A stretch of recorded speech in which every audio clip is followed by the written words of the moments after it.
10-year note futures are trading lower 3 out of the last 4 sessions, and with today's price action negating yesterday's previous uptick, we are now looking at the 10-year note futures trading down to the lowest level in almost a month, currently priced at 114.10, which is just off the intraday lows here today. And looking at the driving factors, I think there's a few things influencing the markets as we kick off a new week and close out a quarter.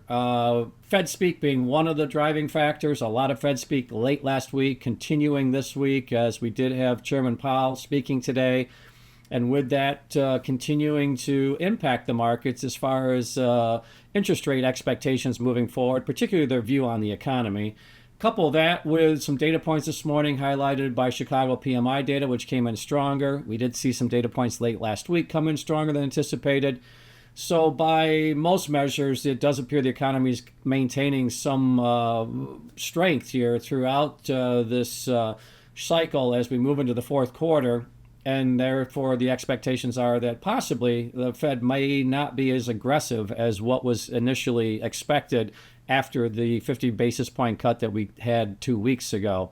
Now, looking at the yields today, we're looking at that 10-year yield up 6 basis points to 381 basis points. So backing up quite a bit here the last couple of weeks as the selling pressure continues to maintain. And when you look at the yield curve as a whole, it's moving higher today across the board from the short-dated treasuries all the way out to the long bond, and moving those yields higher. Now, it is interesting that we're seeing it also flatten, meaning the front end of the curve selling off more than the back end of the curve. That started late last week and now is continuing once again to start this week as we're seeing yields in the short end of the curve moving higher, flattening that curve out a little bit that had been brought back into what is considered a normal yield curve, as we're seeing the longer dated treasuries holding a higher yield than the shorter dated. But the last couple of sessions, some flattening of that curve with some selling pressure. And when today you're looking at the 10-year note futures now trading down to the lowest level in just under a month.